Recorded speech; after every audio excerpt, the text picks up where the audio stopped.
Estamos na temporada externa do Conecta Fiotec, nosso podcast institucional. Nessa temporada nós estamos trazendo temas para aumentar o conhecimento sobre o universo das fundações de apoio e suas interlocuções. E o Ministério Público é um desses órgãos que mantém relacionamento estreito com as fundações. Por isso, hoje nós convidamos o ilustre promotor José Marinho, do Ministério Público do Rio de Janeiro, para conversar com a gente um pouquinho sobre esse relacionamento entre as fundações de apoio e o órgão.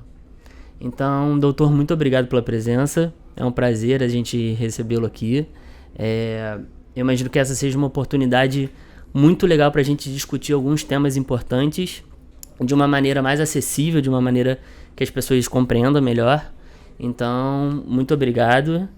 Fica à vontade para fazer uma breve apresentação para as pessoas conhecerem melhor. Eu gostaria inicialmente de agradecer o convite. Para mim é uma grande oportunidade. É uma honra estar aqui a convite da Fiotec, da Fiocruz. E é uma grande oportunidade de esclarecer um pouco sobre o que o Ministério Público tem a ver com o mundo fundacional.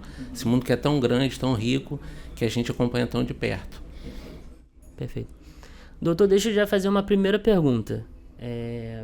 Como você poderia definir para a gente o papel do Ministério Público para a sociedade, assim? Bom, o Ministério Público, o formato que ele tem hoje em dia, ele é muito recente. Eu digo que é uma instituição ainda em formação. A Carta de Curitiba de 87 foi o marco inicial, foi quando todas as lideranças do Ministério Público brasileiro, que até então existia, sugeriram para que fosse incorporada na Constituição de 88. E conseguiram com grande sucesso as inovações. E se criou um novo Ministério Público que é incomparável com qualquer outro no mundo. Hoje a gente diz que até se rompeu aquela estrutura de separação de poderes de legislativo, executivo e judiciário, porque existe um Ministério Público. Aos promotores foram garantidas prerrogativas idênticas à da magistratura, inamovibilidade, vitaliciedade, independência funcional, e à instituição também foram garantidas prerrogativas idênticas de outros poderes, de autonomia financeira, orçamentária, unidade, indivisibilidade e, inclusive, simetria vencimental entre juízes e promotores. Isso deu uma nova força e ao Ministério Público foi confiada não só o papel de fiscal da lei, como era antigamente, mas fiscal do próprio ordenamento jurídico. E deu a ele uma gama muito rica de funções. Hoje o Ministério Público está presente na defesa da infância e da juventude, por exemplo, de idosos, também na seara criminal, mas não como acusador sistemático, e o papel, por exemplo, como de velamento de fundações. Entendi, perfeito. E aproveitar que o senhor mencionou exatamente esse velamento das fundações, a gente sabe que esse velamento ele vai muito além de uma fiscalização puramente ali da atuação das fundações de apoio. Como é que a gente consegue definir o que é o velamento do Ministério Público? De fato, olha, quando no Código Civil anterior, quando se compunha o que seria esse código, a palavra utilizada era fiscalização. E aí ninguém menos que Rui Barbosa, que é conhecido como Águia de Aia, o grande jurista brasileiro, ele pessoalmente sugeriu a palavra velamento, velar. Porque velamento, para além de fiscalização, tinha aquela ideia de uma mãe que vela por um filho, do médico que vela por um doente, né? Vela no meio da madrugada quando alguém precisa, tem alguém ali acompanhando. E velamento também tem outro significado muito importante para a gente, que velar também é sinônimo no vernáculo de prover, de regular. E o poder regulatório no campo fundacional é importante em dois aspectos. Um deles é que todo Estado, o Procurador-Geral de Justiça, o chefe de cada Ministério Público, edita uma resolução que define como vai ser feito aquele velamento.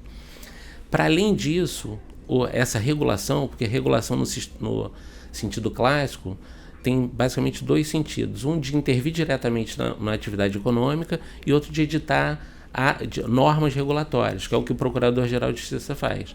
Mas hoje tem uma nova acepção que a doutrina fala, essa foi até a minha tese de doutorado, que é a regulação reflexiva, é aquela que você regula uma atividade por meio de consenso.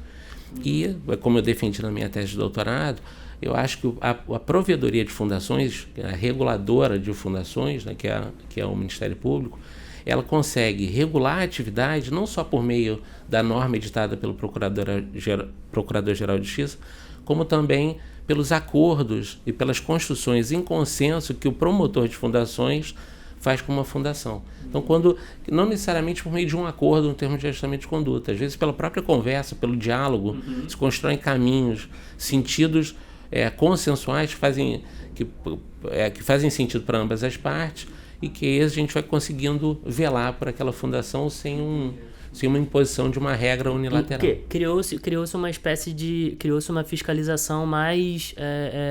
fluida mesmo ali, mais, se a gente pode dizer, humana, assim, né? Porque fiscalizar parece uma coisa muito de inspecionar, parece muito dura, muito fria. E velar é você compreender que também o promotor de fundações é um catalisador do crescimento da fundação que ele vela. Então a gente quer mais, a gente tem um compromisso com as fundações de, claro, na medida das nossas possibilidades, fazer com que esse campo floresça. Essa é a nossa missão.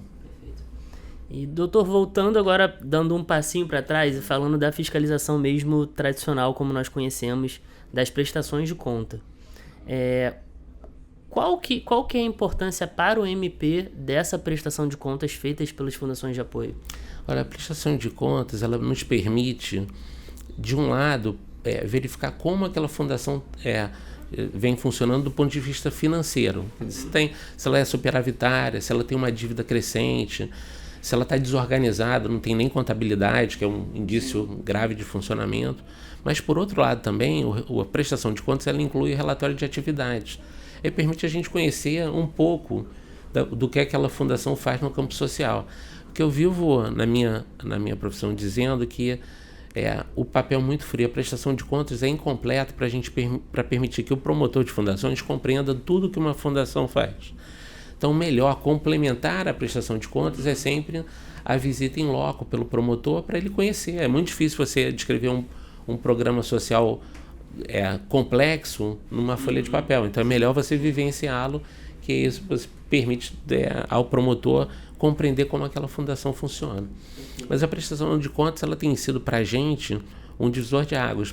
Primeiro porque antes, aqui no Rio de Janeiro, era diferente de outros estados, a gente analisava todas as fundações de forma exauriente. Então, qualquer fundação, desde a Fiotec até a Fundação Casa da Joaninha, ou a Eurípides Barçanufo, que são fundações pequenas, eram analisadas da mesma forma. Isso gerava uma demora na apreciação de contas pelo Ministério Público do Estado do Rio de Janeiro muito grande, às vezes de anos. Isso foi reformulado, a gente adotou o mesmo modelo de São Paulo, do Distrito Federal, de classificar as fundações de médio, baixo e alto risco e, de alguma forma, em relações de baixo risco, ter uma aprovação que a gente chama de batente, a verificação formal de alguns itens e tocar adiante. E, ao mesmo tempo, para as médio e alto risco, ter uma resposta mais imediata. Porque o pior da prestação de contas é o gestor não saber se aquelas contas estão certas ou erradas e continuar com o mesmo padrão de conduta durante anos. E demorar para ter um retorno. Exatamente. Né? Daqui a 10 anos, fala assim, aquela conta sua lá de 10 anos atrás estava errada. Entendi. Só que aí ele fez aquela conta do ano seguinte, do ano seguinte, até chegar à advertência. Então, o nosso trabalho hoje de ser mais rápido na resposta é justamente pela nossa consciência de que a nossa demora prejudica também o gestor. Perfeito, entendi.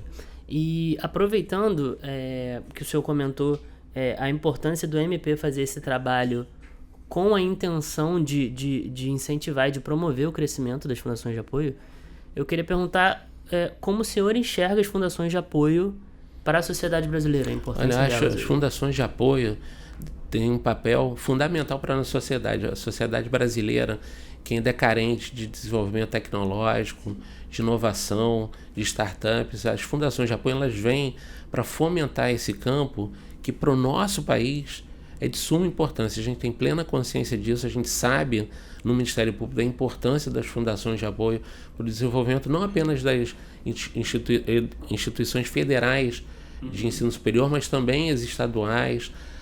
E a gente acha que esse campo florescendo, quanto mais ele for incentivado, mais frutos o próprio país vai ter e a nossa ciência, tecnologia vão desenvolver para benefício não apenas das fundações de apoio, mas para todos nós. E o que poderia ser feito ainda para a gente contribuir para que as fundações de apoio tenha um crescimento ainda maior? O que estaria ao nosso alcance tanto como sociedade como por parte do Ministério Público? Acho que as fundações de apoio, como as fundações de modo geral, elas ainda padecem de uma legislação que seja mais moderna e que permita que elas desenvolvam todo o potencial que elas têm. Hoje, a legislação, o Código Civil fala em menos de 10 artigos sobre fundações, as fundações de apoio têm uma legislação própria, que é bem melhor que a do Código Civil, mas existe uma centena de leis espalhadas pelo nosso ordenamento que regulam o direito fundacional e tornam muito complexo para o gestor acompanhar isso, de imunidade, a prestação de contas, a tudo mais.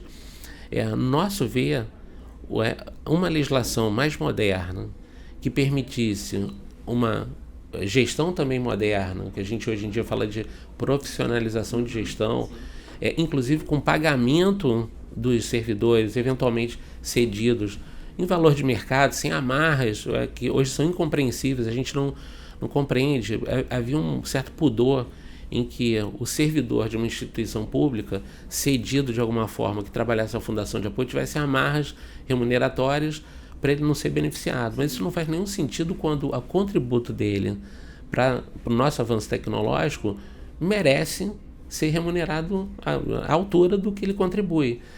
Isso é uma discussão que hoje em Brasília nós temos no grupo de trabalho do Conselho Nacional, do qual eu faço parte, que trata do direito fundacional. Algo que a gente discute, o fato de que as remunerações às vezes têm aquela coisa meio romântica, ultrapassada, de que a remuneração tem que ter um limite, porque senão teria alguma forma de desvio ou alguma forma de remuneração de quem quer que seja. Enquanto na prática a gente vê que não é nada disso, é o contrário. A gente tem um desserviço contra os servidores que trabalham em fundações de apoio, por exemplo, que mereceriam salários maiores e que recebem um obstáculo legislativo porque alguém definiu que tem um teto que não faz sentido em valor de mercado. Se aquele mesmo servidor tivesse numa empresa privada, fora do mundo fundacional, não contribuindo para a nossa ciência, nossa tecnologia, às vezes até para uma empresa estrangeira, ele receberia o dobro ou o triplo. Por que então a nossa legislação veda esse pagamento? A título de quê?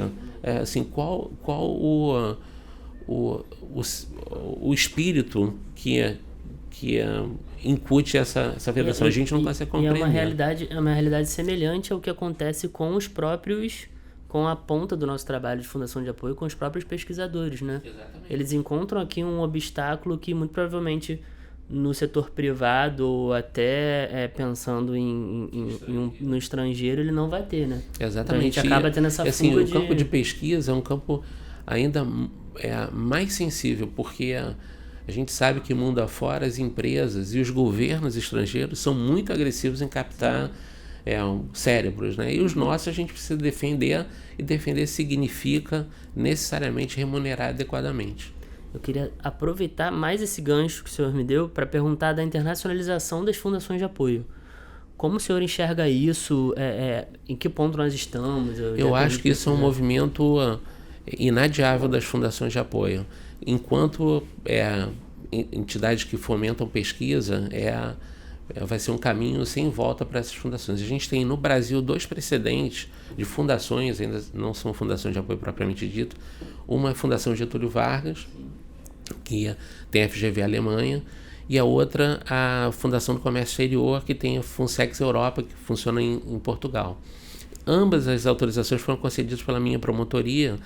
Nenhuma delas uma inovação científica, todas tinham base numa produção científica do José Eduardo Sabo Paz, que ele falava sobre internacionalização, e foram concedidas nos moldes que tinham sido concebidos. Hoje a gente ainda pensa em avançar um pouco em relação a alguns limites que foram dados, como por exemplo executar fins sociais no exterior, que pela doutrina clássica, nesse caso específico, o princípio da colaboração dos povos não se aplicaria. Então a fundação que se internacionaliza lá fora, ela vai disputar mercado, não vai executar fins sociais lá, o que ela vai fazer é conseguir lucro, não resultado positivo, lucro mesmo, e o lucro vai ser internalizado no Brasil para que sim ela desenvolver os fins sociais dela. O que isso vem sendo questionado por fundações que têm um escopo assistencial mesmo, por exemplo, a Fundação Vale, a Funvale, A Vale do Rio Doce não precisa conquistar mercado lá fora por meio da fundação dela, ela já conquista para as próprias mãos. O que ela precisa é justamente mostrar para o mundo o potencial que ela tem, inclusive em assistência social. A Fundação Bradesco é uma fundação que tem um potencial cultural enorme, também ela não vai disputar mercado lá fora, né? Você tem um Bradesco para disputar mercado. O que ela precisa é justamente poder desenvolver, até para fins estratégicos, programas sociais. E hoje a gente já discute que essa é um entrave que não deveria haver, já seria uma inovação na doutrina clássica, para permitir que aí sim essas fundações desenvolvessem fins sociais, acreditando que o Brasil, em várias frentes, o Brasil sempre se mostrou um país parceiro em atividades humanísticas, em iniciativas humanísticas. Em esforços de paz, o Brasil participa.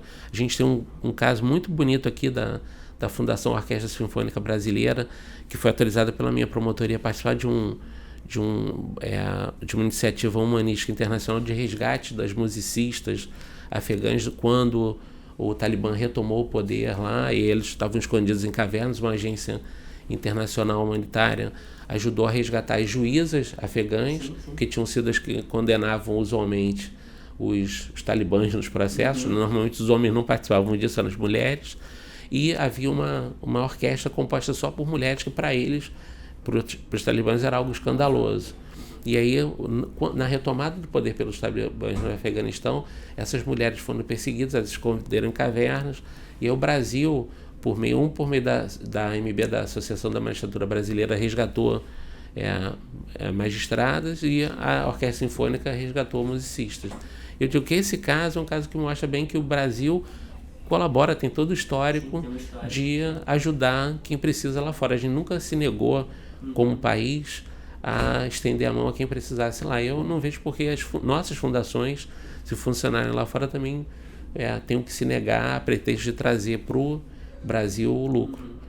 É claro que elas têm que fomentar nossas atividades no país, mas acho que uma coisa não exclui a outra, né? Isso. Doutor, eu queria aproveitar para finalizar, já encaminhando para uma última pergunta. Eu queria voltar exatamente à questão do velamento nacional. Existe hoje um grupo de trabalho discutindo uma atualização de norma, né, uma nova norma de velamento. O que está sendo previsto, o que já está sendo discutido? O que acontece é que no Brasil, cada Procurador-Geral de Justiça tem a prerrogativa de editar a sua lei, a sua resolução de velamento. E acontece, por exemplo, que uma fundação que funciona em vários estados, ela vai ter que conhecer cada resolução do seu Ministério Público, o que leva a prestações de contas, às vezes, diferentes umas das outras. Aí o que torna super complexo uma fundação que funciona em 10 estados, em 15 estados, a ter 15 prestações de contas diferentes e saber como funciona o velamento de forma diferente. Então, por conta dessa necessidade, desse clamor que as fundações brasileiras fizeram, foi criado um grupo de trabalho no Conselho Nacional do Ministério Público, do qual eu faço parte, em que a gente vai tentar editar uma resolução que seja única para o país. É claro que, nessa hipótese, cada Procurador-Geral de Justiça ainda vai poder customizar para as suas regionalidades o que ele precisa daquilo, mas aí, de qualquer forma vai ter uma coluna vertebral, né, para que ali as pessoas saibam como funciona, e onde não houver uma especificidade local, não tem por que fazer diferente do que todo mundo está fazendo. Essa resolução, primeiro ela foi elaborada por um grupo de trabalho de 25 integrantes, eram 20 professores civilistas, os maiores civilistas do país, como Gustavo Tepedino, Maria Helena Diniz, Flávio Tartucci, Arnold Valdes, e 5 provedores, eu era um deles. A gente debateu, visitou vários ministérios para entender a realidade de cada unidade, ouvimos as fundações, foram feitas audiências públicas e feita uma minuta de resolução. No procedimento do Conselho Nacional, tem um conselheiro na primeira fase que faz essa minuta, e ele distribui a um novo relator que está nessa fase. Hoje é o Dr. Antônio Egídio, que é o conselheiro que cuida disso, o grupo de trabalho continua assessorando o novo conselheiro, que vai, enfim, editar essa resolução conforme o convencimento pessoal do conselheiro. A gente tem vários pontos que são polêmicos, pontos que são controvertidos, e aí isso vai ser submetido ao colegiado para se tentar chegar a um ponto de consenso, mas a ideia é que se dê um tratamento uniforme para as fundações no país, se defina situações como onde você precisa registrar os seus atos, quais atos são registráveis, quais atos que eu preciso autorização do Ministério para registrar, se locação de imóvel é autorizado ou não, se comodato é autorizado ou não, se descarte de bens é autorizado ou não, quer dizer, definindo uma série de problemas concretos que as fundações enfrentavam, que aí deve ter uma palavra final do Conselho sobre isso, que facilita, vai dar segurança a todo mundo, não só os gestores, mas como o próprio promotor, qual o caminho que a gente vai seguir. Então é um caminho que deve ser, a nossa estimativa é que no próximo semestre essa resolução seja editada, e o passo seguinte desse grupo de trabalho aí sim é trabalhar o marco legal das fundações. É um trabalho de ainda mais fôlego e que a gente deve fazer ao longo do biênio seguinte. Entendi. Doutor, olha, muito obrigado. A gente vai finalizar agora a nossa conversa. Com certeza ainda tem muitos outros temas e tem muito que a gente detalhar e que discutir ainda, mas é exatamente essa proposta aqui do nosso podcast. A gente espera, com essa temporada externa, abrir esse espaço, abrir um espaço mesmo de esclarecimento sobre a atuação das fundações de apoio e a nossa relação com os órgãos aqui brasileiros. Então eu queria agradecer novamente sua presença, muito obrigado. Eu tenho certeza que o pessoal que está acompanhando a gente também curtiu muito a conversa. Eu queria agradecer também a você que acompanhou a conversa até o final aqui com a gente e espero te encontrar nos próximos episódios do nosso podcast Conecta Fiotech. Até lá!